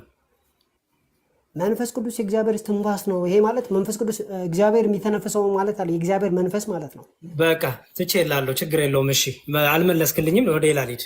ምንም በነገራችን ላይ ምንም እኮ ሁለቱን አላስረዳህንም። እኔ 30 ደቂቃ እሰጥሃለሁ፣ ጊዜ ይጨመርልሃል። ቆይ ችግር የለውም። ሁለቱን አሁንም አላስረዳህኝም ዳንኤል። ከዛ ጊዜ ሲኖር ታስረዳለህ። አንተን እንጂ ሁለቱን አሁንም አላስረዳህንም፣ ጊዜ ተጨምሯል። አንዴ የኔ ሰዓት ስለሆነ ፕሊስ የአካል ሶስትነትን አብራራልኝ። አካላዊ ነው ስትል ምን እያልክ ነው? ስሜት፣ እውቀት፣ ፈቃድ እያልክ ነው አይደለ? በፕሮቴስታንት አስተምሮ ስሜት፣ እውቀት፣ ፍቃድ ማለት ነው። ፈቃዱ ግን የአንድ ስላሴ እየጠየኩ አታስቁመኛ። የሆነ ጥያቄ ልጠይቅህ። አብ ወልድ መንፈስ ቅዱስ በአካል ሶስት። በአካል ሶስት ማለት አብ አካላዊ ነው፣ የራሱ ስሜት፣ እውቀት፣ ፈቃድ አለ ማለት ነው አይደለ? ፍቃድ የሚለው የጋራ አድርገው ሰደው ገና ነኝ። ቆይ ዳኒ እሱ ጋር ምንድን ነው የሚሆነው? አልጠየቅኩም። ፕሊዝ የጠየቅኩ አካላዊ ስትል አብ ወልድ መንፈስ ቅዱስ በአካል ሶስት ስትል አብ አካል ነው፣ አካላዊ ነው፣ በራሱ ስሜት፣ እውቀት፣ ፈቃድ ያለው ማለት ነው አይደል? በፕሮቴስታንቱ አብ እኔ ማለት የሚችልና እውቀት ያለው ስሜት ያለው ማለት ነው። ስሜት፣ ፈቃድ፣ እውቀት፣ ፈቃድ በጣም ደግሞ የጋራ ፈቃድ። ስለዚህ ተውከው የድሮ ሀሳብህን አብ አካላዊ ወልድ አካላዊ ማለት አካል ማለት ማለት ነው። አካል ማለት እኔ ማለት የሚችል ከዛስ ስሜት ያለው እውቀት ያለው እና ስኮላሮች የሚሉትን ቼክ አደረገ። በጣም ጥሩ። ስሜት ያለው እውቀት ያለው በጣም ጥሩ። ስለዚህ የአብ እውቀት የራሱ የሆነ እውቀት፣ የወልድ የራሱ የሆነ እውቀት፣ የመንፈስ ቅዱስ የራሱ የሆነ እውቀት ማን እንደሆነ አሳየኝ ከመጽሐፍ ቅዱስ።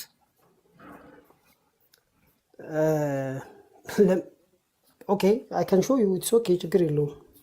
ምክንያቱም ኢየሱስ ክርስቶስ ሁሉን ያውቅ ነበር፣ ማንም ሊነግረው አያስፈልግም ነበር የሚለውን ቃል ታውቀዋለህ? የጠየቁ ጥያቄ አብ አካላዊ ነው፣ የራሱ እውቀት አለው ብለኸኛል። አካል ማለት የራሱ እውቀት፣ ስሜት፣ ፈቃድ ያለው ብለኸኛል። ስለዚህ አብ እኔ ይላል አይልም። አሁን እኔ ማሳየህ ምን መሰለህ ዳኒ፣ የጠየቁ አካላዊ መሆን አይደለም የጠየቁ አካል ጴንጤን ሲያብራሩ ይኸውልህ አንተ ጴንጤዎች ብቻ ነው አካልን የምታወራው እኮ። ሲያብራሩ ዳኒ፣ ጴንጤዎች አካልን ስታብራሩ አካል ማለት የራሱ እውቀት፣ ስሜት፣ ፈቃድ ብላችሁ ነው። ስለዚህ አብ አካላዊ ነው፣ የራሱ ስሜት፣ እውቀት፣ ፈቃድ አለው ትላላችሁ። የአብን የራሱን እውቀትና ፈቃድ አሳየኝ በመጽሐፍ ቅዱስ። የወልድንም እንደዛ እኮ አዳምጠኛ። አንደኛ እኔ ማለት የሚችል ነው አካል ማለት ነው። አንደኛ እኔ ማለት የሚችል ነው። ስለዚህ አብም እኔ ማለት ይችላል፣ ወልድም እኔ ማለት ይችላል፣ መንፈስ ቅዱስም እኔ ማለት ይችላል። ምክንያቱም ይላሉ ጥቅሶች አሉ። ጥቅስ ከፈለግ እሰጥሃለሁ። እውቀትና ፈቃድ የሚለውን አሳየኝ። የአብ እውቀት፣ የወልድ እውቀት፣ የመጣውን መንፈስ ቅዱስ ደግሞ የእግዚአብሔርን ጥልቅ እግዚአብሔር ሁሉን ያውቃል የሚለውን የምታውቀው ነገር ነው። እግዚአብሔር ሁሉን ያውቃል። ኦምኒሸንት ማለት ለምሳሌ ሁሉንም ያውቅ ማለት ነው። ሁሉንም ያውቅ በዚያ ያደራድር። መንፈስ ቅዱስ ግን የእግዚአብሔርን ጥልቅ ነገር ሁሉ ያውቃል። መንፈስ ቅዱስ የእግዚአብሔርን ጥልቅ ነገር ሁሉ ያውቃል፣ የራሱ የእግዚአብሔር ማለት ነው። ስለዚህ አንድ እውቀት ነው ያለው፣ አንድ ፈቃድ ነው እንጂ ያለው ሶስት ፈቃድ አይደለም፣ ሶስት እውቀት አይደለም።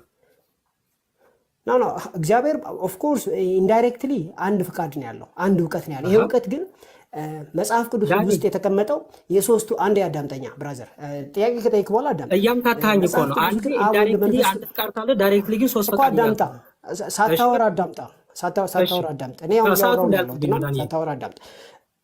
መጽሐፍ ቅዱስ ውስጥ እንዴ ሰዓት መች ተከለከልክ? ጭራሽ አላስወራኝም። መጽሐፍ ቅዱስ የሚለው ምንድን ነው? አብ ወልድ መንፈስ ቅዱስ አንድ እውቀት አላቸው ተብሎ አልተጻፈም።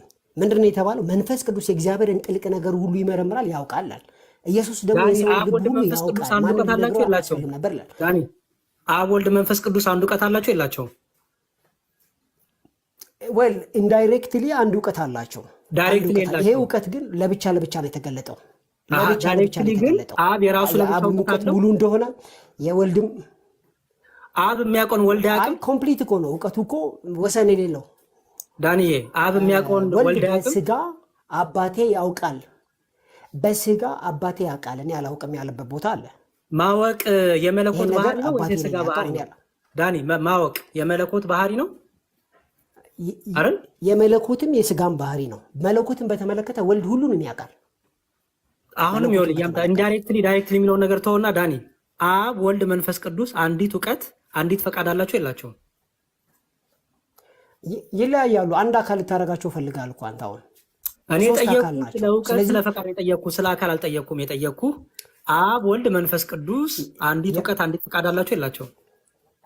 ሳትገባብኝ አዳምጠኝ። የአብም የወልድም የመንፈስ ቅዱስም እውቀት ሙሉ ኤቭሪቲንግ ያውቃሉ በሚለው እንውሰደው። እንደዛ ተብሎ የተጻፈ ፈቃድ አላቸው ወይስ የላቸውም ያልኩት ነው። የጠየቅኩህ ፈቃድ ነው ያልከው እውቀት ነው ያልከው? አሁን ስለ እውቀት ነው ያወራው። ፈቃድም እውቀትም አንድ ፈቃድ አላቸው ወይስ የላቸውም? ፈቃድ አንድ የሥላሴ ፈቃድ አለ። እሱ በአብ በወልድ በመንፈስ ቅዱስ ውስጥም አለ። የጠየቅኩህ በአብ በወልድ በመንፈስ ቅዱስ መካከል አንዲት ፈቃድና አንዲት እውቀት አለች ወይስ የለችም? አንድ ፈቃድ አለ፣ ምንም ጥያቄ የለውም። እውቀትን በተመለከተ የተቀመጠው ግን የአብ እውቀት፣ የወልድ እውቀት፣ የመንፈስ ቅዱስ እውቀት ተብሎ ነው የተቀመጠው። ስለዚህ አብ የራሱ እውቀት አለው፣ ወልድ የራሱ እውቀት አለው፣ መንፈስ ቅዱስ የራሱ እውቀት አለው እያልክ ነው። ሶስቱም እውቀቶች ሁሉን የሟላ ሙሉ የሆነ እውቀት እንደሆነ መጽሐፍ ላይ ተጽፏል። የጠየቅኩ ጥያቄ በየራሳቸው የራሳቸው እውቀት አለ እያልክ ነው። በስላሴ ትምህርት ነገርኩህ እኮ አብም ሁሉንም ያውቃል፣ ወልድም በመለኮቱ ሁሉን ያውቃል፣ መንፈስ ቅዱስም በመለኮቱ ሁሉንም ያውቃል። ስለዚህ እግዚአብሔርን ጥልቅ ነገር ሁሉ ያውቃል ያለው ሶስት እውቀት የለማ። ሙሉ እውቀት በሚለው እንጠቀም፣ እንደተጻፈው እንጠቀም። የጠየቁ ጥያቄ እኔ አብ ወልድ መንፈስ ቅዱስ በአብ በወልድ በሶስቱ አካል አንዲት ፈቃድ አንዲት አንድ አይነት ነው። እውቀቱ አንድ አይነት ሆኖ የተቀመጠው ሙሉ ነው። የወልድ መንፈስ ቅዱስ እውቀት ሙሉ ነው ነው የሚለው። በቃ እሺ፣ ዮሐንስ ወንጌል ምዕራፍ 14 ቁጥር 10 እንዲህ ይላል። የመጨረሻ ጥያቄ ነው። እኔ በአብ እንዳለው አብን በእኔ እንዳለ አታምኑምን ይላል። በአብ ወልድ ያለው አብ በወልድ ያለው እንዴት ነው? አብ በወልድ ውስጥ ወልድ በአብ ውስጥ ህሉ ሆኖ ይኖራል ማለት ነው። ስለዚህ አብና ወልድ አብ ውስጥ ወልድ አለ፣ ወልድ ውስጥ አብ አለ። ይሄ ማለት ግን አብ ወልድ ነው ማለት አይደለም፣ ወልድ አብ ነው ማለት አይደለም። የጠየቁት ሁለት የተለያዩ ናቸው። እንዴት ነው የሚኖረው? ወልድ በአብ አብ በወልድ ውስጥ ህሉ ሆኖ የሚኖረው እንዴት ነው? ህላዌው እንዴት ነው? አብ በሙላት ወልድ ውስጥ አለ፣ ወልድ በሙላት አብ ውስጥ አለ። አብ ወልድ አይደለም፣ ወልድ አብ አይደለም። የጠየኩት ስናለም ዳኒ የጠየኩ አብ በወልድ አለ ህሉ ነው ካልከኝ አብ በወልድ ውስጥ እንዴት ብሎ ነው ህልውናው የሚገለጸው? የወልድ በአብ ውስጥ ህልውና በምንድን ነው የሚገለጸው? አንድ አምላክ፣ አንድ መለኮት፣ አንድ አገዛዝ፣ አንድ ስሜት፣ አንድ ካፓሲቲ በዚህ መልኩ ነው የምንረዳው። ስለጠየኩም ዳኒ አንድ ስሜት አንድ ካፓሲቲ የጠየኩ ዳኒ አብ በወልድ ውስጥ አለ ኖረ ካልከኝ እንዴት ነው አብ የሚኖረው? እንዴት ነው የሚኖረው? ወልድ በአብ ውስጥ አለ ኖረ ህሉ ነው ካልን እንዴት ነው ህሉ ሆኖ የሚኖረው? መጽሐፍ ውስጥ እንዴት አብ በወልድ ውስጥ ወልድ በአብ ውስጥ እንዳለ አልተጠቀሰም። ነገር ግን አብ በወልድ ውስጥ አለ ወልድ በአብ ውስጥ አለ ተብሎ አልተጠቀሰም። ዳኒ ታዲያ ካፓሲቲ ስሜት ብለህ ስታብራራ የነበረው ግምትክን ነው? ግምት አይደለም፣ የተጻፈ ጥቅስ ነው ማወራው። የተጻፈ ጥቅስ ነው የለም እኮ አልከኝ። እንዴት ኖረ ስልህ ካፓሲቲ ሆኖ ስሜት ሆኖ ከልከኝ እኮ። ለምሳሌ አብ ወልድ መንፈስ ቅዱስ ሰልፍ ኤግዚስተንት ናቸው፣ ጥቅሶች አሉ። እኔ የጠየቅኩ እሱን አለ ሁሉን የሚያውቁ ናቸው፣ ጥቅሶች አሉ። ወልድ በአብ ውስጥ ነው የጠየቅኩ ወንድሜ። ፕሊዝ ዳኒ እኮ እኔ በአባቴ ውስጥ አለው አብ በእኔ ውስጥ አለ ተብሎ ነው እንጂ የተጻፈው ተብራርቶ እንደዚህ ነው እኔ አባቴ ውስጥ ያለው አባቴም በእኔ ውስጥ ያለው እንደዚህ ነው ተብሎ የተብራራ ነገር የለም። ካለ ተናገር።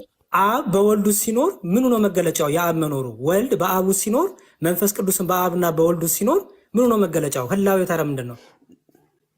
መጽሐፍ ውስጥ የሚለው እኔ በአባቴ ውስጥ አባቴ በእኔ ውስጥ አለሁ ነው እንጂ የሚለው እንደዚህ ነው አባቴ እኔ ውስጥ ያለው እኔም አባቴ ውስጥ ያለው ተብሎ አልተጻፈም። ከተጻፈ አምጠው። ጥሩ። ስለዚህ አታውቀውም፣ መልስ የለም ማለት ነው። አሁንም እዚሁ እጠይቃለሁ። ምን ይላል መሰለህ? እኔ በአብ ከሆነ ተናገራ። ኧረ እኔ ማለት አንተ መልስ አላስኮርጅም፣ አንተ ትመልሳለህ እንጂ እኔ በአብ እንዳለው አብም በእኔ እንዳለ አታምንምን ይላል። አየኸው? ለፕሮቴስታንት ለአንተም ጠይቀን ያልተመለስልን መልስ ይሄ ነው። አብ በወልዱ ሲኖር ምኑ ነው ህላዌው መገለጫው? ወልድ በአብ ውስጥ ሲኖር ምኑ ነው ህላዌ መገለጫው? መንፈስ ቅዱስስ በአብና በወልዱ ሲኖር ምኑ ነው መገለጫው ብዬ ነው የጠየቅኩ የነበረው። እሺ አብ በመንፈስ ቅዱስ ውስጥ ይኖራል? አብ በወልድ ውስጥ፣ ወልድ በአብ ውስጥ፣ ወልድ በመንፈስ ቅዱስ ውስጥ አለ። ግን እንዴት እንደሆነ ተብራርቶ የተቀመጠ ነገር የለም። በጣም ጥሩ። እሺ የመጨረሻ ጥያቄ፣ የመጨረሻዬንም አልተመለሰልኝም። ኦኬ ቅድም ምን ብለህ ነበረ? ካልተመለሰ እኮ ተናግረህ ነው የምታረጋግጠው። መልሱንማ አልመልስልህም እኔ፣ ምክንያቱም እኔ በተለይ ተጠይቄ ቅድም መልሻለሁ። ስለዚህ አንተም አልተመለሰም ብላል፣ አንተም አልመለስልኝም። ዳንኤል አላውቀውም ማለትም የመጨረሻውን ነው። አይ አላውቀውም አላልክም። ስሜት ካፓሲቲ ነው ብለህ ቅድም ተናግረህ ነበረ። እሺ ልመልስ። የመጨረሻ ጥያቄ ኦምኒሸንት ነው አይልም? የመጨረሻ ጥያቄ ልጠይቅ ዳንኤል። ኦምኒፕሬዘንት፣ ሁሉን የሚችል ሁሉን የሚያውቅ ሁሉ ቦታ የሚገኝ አይደል መጽሐፍ? የመጨረሻ ጥያቄ ልጠይቅህ? ኦኬ እሺ ትችላለህ። በጣም ጥሩ። እሺ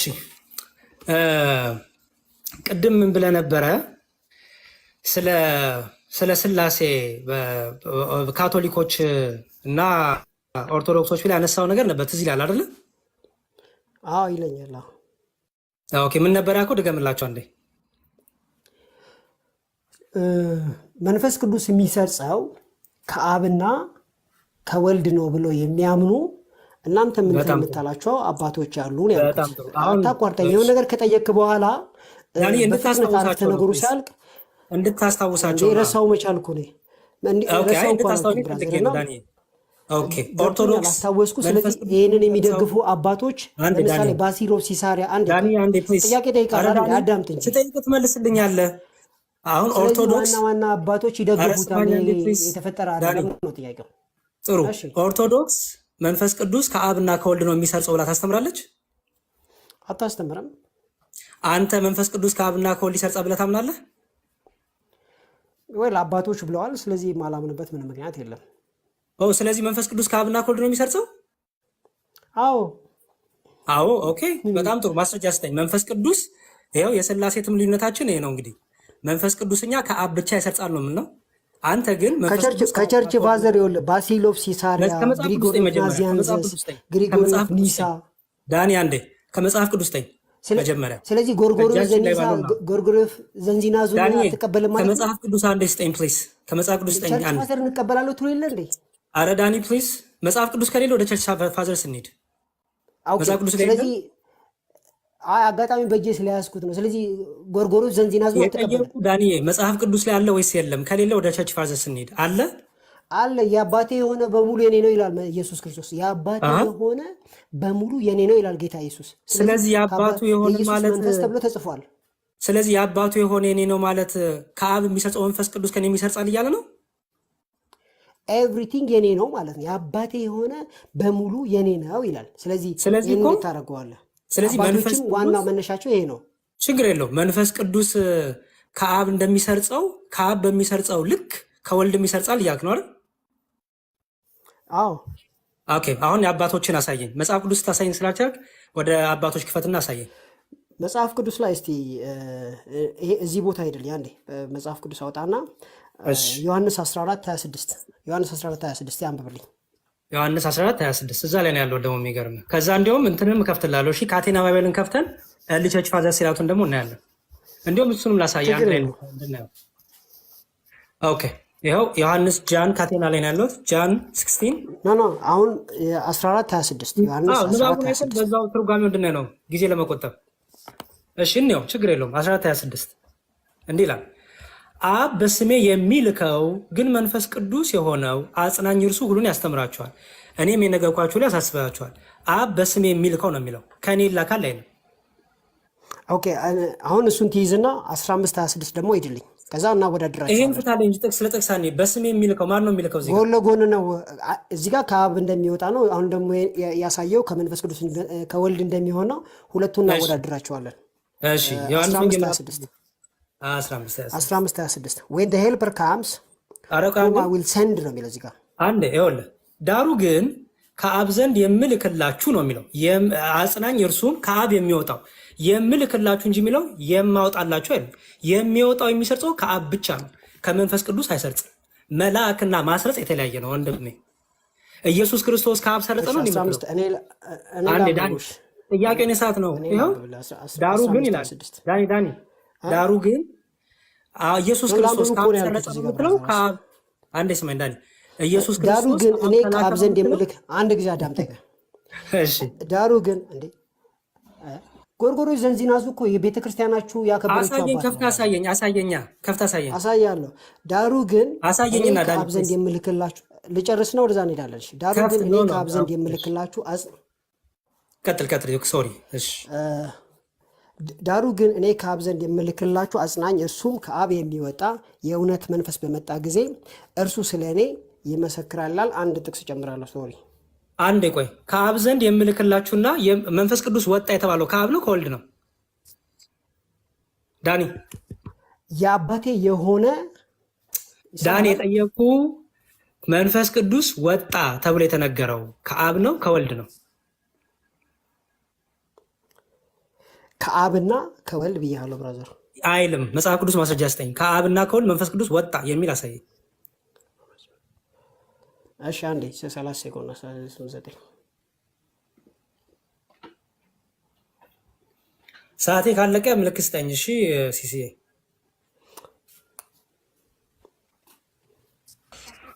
መዝሙረ ሰዓት አልቋል። በፍቃድ አንዴ እሺ ነው ሮሜ 8:9 እንደዚህ ይላል። ሮሜ 8:9 አንዴ ቆይ ላውጣው። ዳኒ አብረን እናንብበው። አንዴ ወንድሜ አንዴ ሮሜ 8:9 አይደል? እናንተ ግን የእግዚአብሔር መንፈስ በእናንተ ዘንድ ቢኖር ላምብባ ቆይ እኔ ላምብባ። እናንተ ግን የእግዚአብሔር መንፈስ በእናንተ ዘንድ ቢኖር በመንፈስ እንጂ በስጋ አይደላችሁም። የክርስቶስ መንፈስ የሌለው ከሆነ ይላል። መንፈሱ የማን ነው?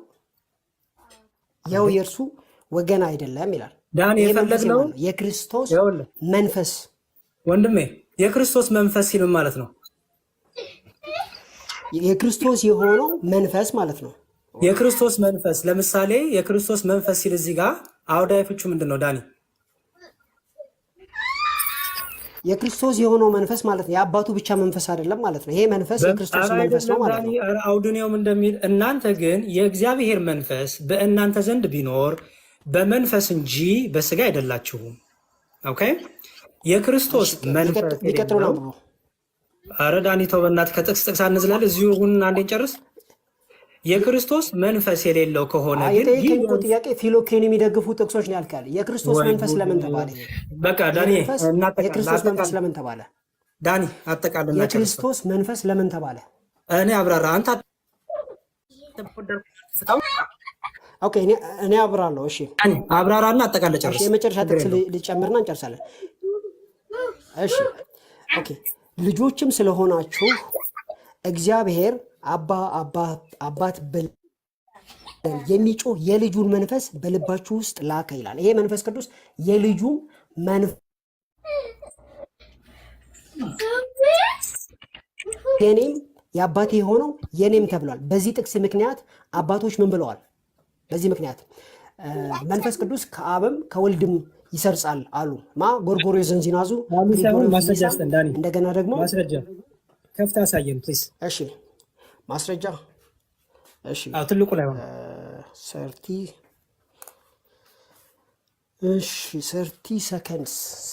ሰከንድስ ማውጣት ይኖርብኛል። ዛሬ እንግዲህ መንፈስ ቅዱስ ከአብና ከወልድ ይሰርጻል ብለሃል። ይሄ ፕሮቴስታንት አስተምሮ ነው እያልከን ነው እንግዲህ እንዳይሰሙ። ለማንኛውም እስቲ ቀጥል። እሺ ምን አይደለም እያልክ ነው?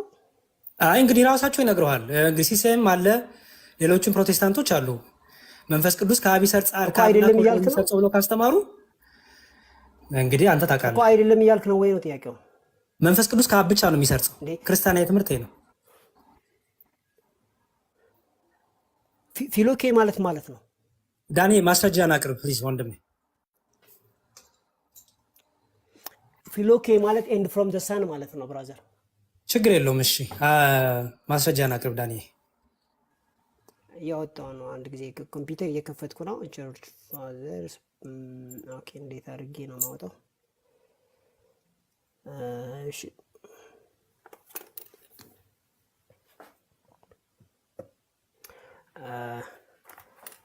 ዝም ልትሉ ነው። 2 ደቂቃ ዝም ልትሉ ነው። ምክንያቱም ኮምፒውተር ከፍቼ ሰርች አድርጌ ነው የማወጣው ማለት ታይም ልውሰድ። እጠብቅሃለሁ። ታይም ልውሰድ። እሺ ቴንክ ዩ ዩ አር ብለስድ ብራዘር።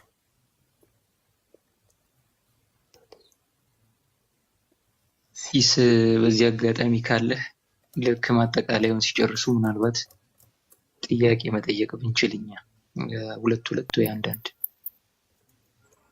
በእኔ ደስ ይለኛል። እኔ ፈቃደኛ ነኝ። ሌዳኒን ደግሞ አላውቅም። ፕሮቴስታንቶች መጠየቅ ይችላሉ፣ እናንተ ደግሞ ላይ መጠየቅ ይችላላችሁ። ችግር የለውም። እንጠያየቃለን። እንደው ወሬ ሲሉ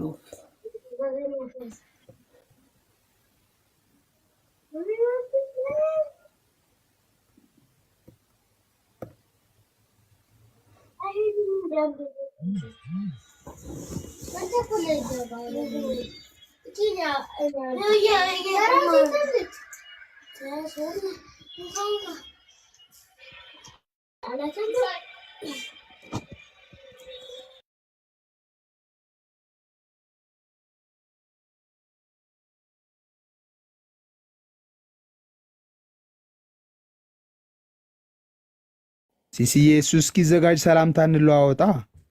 እንዴት አላችሁ? መዝሙርዬ፣ ዲያቆን ዳኒም፣ ትንሿ ታችም ላይ ያላችሁትም ሰላም ብያለሁ። እንደምን አላችሁልን? እሺ እግዚአብሔር ይመስገን። ሰላም ብላችሁ መዝሙርዬ፣ ያው ዛሬ ተገናኘ። ሰላም ክርስቶስ ካንተ ጋር ይሁን። እንዴት ነው? የበረታ ነው። እንዴት ናችሁላችሁ?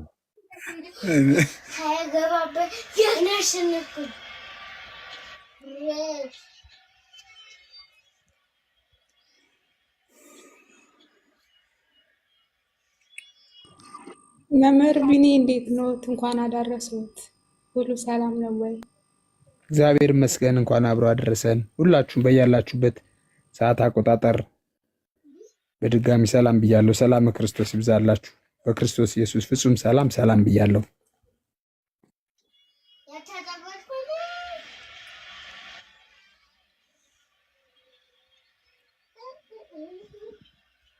ሲስ ዳኒ ወጥቷል። ምናልባት እንግዲህ ሊያስተካክል ይሆናል። ኦኬ ተመልሷል። እሺ ትልቁ ላይ አድርገኝ። አምሶሪ ግን ከቸርች ፋዘር ውስጥ ሶርት አውት አድርጎ ማውጣት ስለሚከብድ አነብላችኋለሁ። ከዛ በኋላ እናንተ ቼክ ታደርጋላችሁ። ሶርሱን ከየት እንዳገኘው ሊው ዳኒ ፕሊዝ። ኢትስ ኦኬ ኤቭሪዌር እኮ አለ። እዚህ ጎግል ብታደርግ አለ እና አሁን ፈጣኑ ስለሆነ ኖ የኤቭሪዌር ጉዳይ ሳይሆን እንድታሳይ እፈልጋለሁ። እሺ ፊሎኬ ማለት ኤንድ ፍሮም ዘ ሰን ማለት ነው። ዊኪፔዲያ ላይ ጭምር አለ ብራዘር። እና ግን ይሄንን ሰርች ማድረግ ይኖርብኛል። እዚህ ጋር ያሉ በጣም ብዙ እንትኖች አሉ። ጥያቄው እኮ ስለ ፊሎኬ ዴፊኒሽን አይደለም ዳኒ። እና ያው ቸርች ፋዘሮቹ እኮ እዚህ ጋር አሉ እኮ ምን ብለህ መንፈስ ቅዱስ ከአብና ከወልድ ይሰርጻል ለሚለው ብለዋል ያልክበትን ታሳየ ነው እንጂ የፊሎኬ ዴፊኒሽን አይደለም። ይታያል እዚህ ጋር። እሺ ቀጥል እንየው። ኦኬ ፊሎኬ ማለት አትቸኩላ ያሬድ ባሲል ኦፍ ሲሳሪያ፣ ጎርጎሪ ኦፍ ናዚያንዘስ እኮ እስቲ ዝም በላ፣ ግሪጎሪ ኦፍ ኒሳ፣ እነዚህ ማለት አባቶች ናቸው። እና ይሄ የእነሱ ጽሁፍ ነው። የምትፈልጉ ሰዎች እዚህ መታችሁ ሰርች አድርጋችሁ ኖ ዳኒ ኦፍኮርስ ማሳያ አይደለም የከፈትኩት ወንድምናት። ኦኬ አሳየና ከአብና ከወልድ ይሰርጻል ምን ጎደለ የሚለውን አሳየኝ። ከአንዱ አባት ላይ ሜንሽን አድርገህ እኮ ላሳይህ ነው። ግን እኔ አሁን ከዚህ ዳይሬክት ላንብብላችሁ። እናንተ ከቸርች ፋዘር ኒው አድቨንት ውስጥ ገብታችሁ አንብቡ። ትስማማለህ ዳኒ? ኒው አድቨንት ውስጥ ነው መግባት ይችላል። አሁን ከአብና ከወልድ ይሰርጻል ያለውን አባት አሳየኝ ነው የጥያቄ። የፊሎኬ ያሳየሁን ያለሁት የምትበሳጭበት ምክንያት አልገባኝም። ብራ አረን ያልተበሳጨውም ዳኒ ፕሊዝ ዴፊኒሽን አላሳየሁም እኮ ያሳየሁክ ነው ያለሁት። ትዕግስት ይኖር ያሬድ። እሺ ላንብብልህ። ኦኬ እዚህ ጋር ጀምሬ እኔ በቀጥታ ነው ማነበው። ባሲል ኦፍ ሲሳሪያ ሮት ይላል through the one son the holy spirit is joined to the father ነው የሚለው። joined ማለት ነው ዳኒ። through the one son the holy spirit is joined ማለት መገናኘት ማለት ነው። joined አላለቀም እኮ ገና እስከዚህ ድረስ ነው የሚቀጥለው። እሺ ይሄንን እኮ ሰፖርት የሚያደርጉ ቸርች ፋዘር ሊስት ነው ያመጣው ለብራዘር። through the one son the holy spirit is joined to the father። ይቅርታ ኔትወርክ ሌት እየሆነ ስለሚደርስክ ነው አይገስ ይመስለኛል ዳኒ። በደንብ ነው የሚሰማኝ ያሬድ፣ አንተ የምታወራው በደንብ ነው የሚሰማኝ። እሺ ቀጥል። ምንም ዘግይቶም አይደለም የሚደርሰኝና አሁን ማሳይህ እንትን ኔትወርክ አሁንስ እሺ እንዴት ነው ይሰማል በደንብ? አረ ነው። እሺ ቀጥል ዳኒ። እዚህ ማነብላችሁ ነው እዚህ ሊስት ያለው ይሄንን የሚደግፉ ቸርች ፋዘሮች ናቸው። በእናንተ ቤተክርስቲያን ቬነሬት የተደረጉ ናቸው። ቬነሬት ስለመደረጋቸው ማረጋገጫ ጀስት 30 ሴኮንድ። ቬነሬት ስለመደረጋቸው ኦሪየንታል ኦርቶዶክስ ከወልድ ይሰርጻል የሚለውን አሳየን ፕሊዝ ዳኒ። ያለበለዚያ አጠቃለን ሌሎቹን እንስጥ። ያሬድ ለምን ነው መሀል የምትገባብኝ? ጥያቄ ተጠየቅኩ አይደል? ከዛ ዝም ብለህ ነው ማዳመጥ ያለብህ። ገና አላወራም 10 ሴኮንድ እንኳን ዳኒ እኮ ያሳየውክ ነው ያለሁት። ለምን ነው ሬስትለስ ለምን ትሆናለህ? እኔ ሬስትለስ አልሆንኩም ዳኒ። ላሳይህ ነው አይደል የከፈትኩት? ኦኬ አሳየና 10 ሴኮንድ እኮ አላስወራኝም እኮ ላሳይህ ነው። አንተ ዝም ብላ እንዴት ነው? እና የእናንተ ቤተክርስቲያን ራሱ ቬነሬት ያደረገችው ነው ኦሪየንታል ቸርች፣ ኦሪየንታል ኦርቶዶክሶች እና እንዲሁ ተራ አባት አይደለም። ባሲል ኦፍ ሲሳሪያ ማለት ነው። ግሪጎሪ ኦፍ ናዚያንዘስ እና ግሪጎሪ ኦፍ ኒሳም እንዲሁ የእናንተ ቤተክርስቲያን ቬነሬት አድርገዋለች። ኦኬ through the one son the holy spirit is joined to the father. He also said that the natural goodness, the inherent holiness and the royal dignity reached from the father to the only begotten to the spirit ይላል እዚህ ጋር። ምን ማለት ነው? ተርጉመስ እንግሊዘኛው ጨርሳል? ኦኬ አላለቀም ቢያንስ እዚህ ድረስ መድረስ አለብኝ። መሀል ላይ ነው ያልከኝ። እሺ however somebody comment ያደረገውን this guy comment ያደረገውን comment is that there are passages in the Basil that are certainly capable of being read as advocating from something like the Philoke, but to do so would be to misunderstand the inherently soteriological thrust of his work. ስለዚህ እዚህ ጋር ቃል በቃል ለመተርጎም ያክል ልመለስና through the one son በልጁ ማለት በአንዱ ልጅ the Holy Spirit is joined to the Father join አድርጓል ወይም ደግሞ ከሱ ጋር ህብረት ያደርጋል ወይም አንድ አካል ወይም ህሉ ሆኖ ይኖራል እንደማለት ልንወስደው join with the Father ማለት ነው። አንድ አካል አይደለም። አንድ አካል የሚባል ትርጉም የለም። አስተካክል። ህሉ አልኩህ እኮ አይደል እንዴ? ህሉ እኮ አንድ አካል አይደለማ። ስለ አካል አይሰማም። አካል አላልኩም፣ ህሉ አልኩህ። የአካል ሶስትነት አሁን እያወራህ እያለ ብራዘር፣ እኔ አሁን እያወራህ እያለ ህልው ስል ነው የገባኸው። አካል ብለሃል ዳኒ። አስተካክል። ከአንተ በፊት ህልው ብያለሁ እንዴ? አንድ አካል እኮ ብለሃል። አንድ አካል ይባል በስላሴ ትምህርት የለም። ህልው ያልኩትን ሰምተሃል አልሰማም?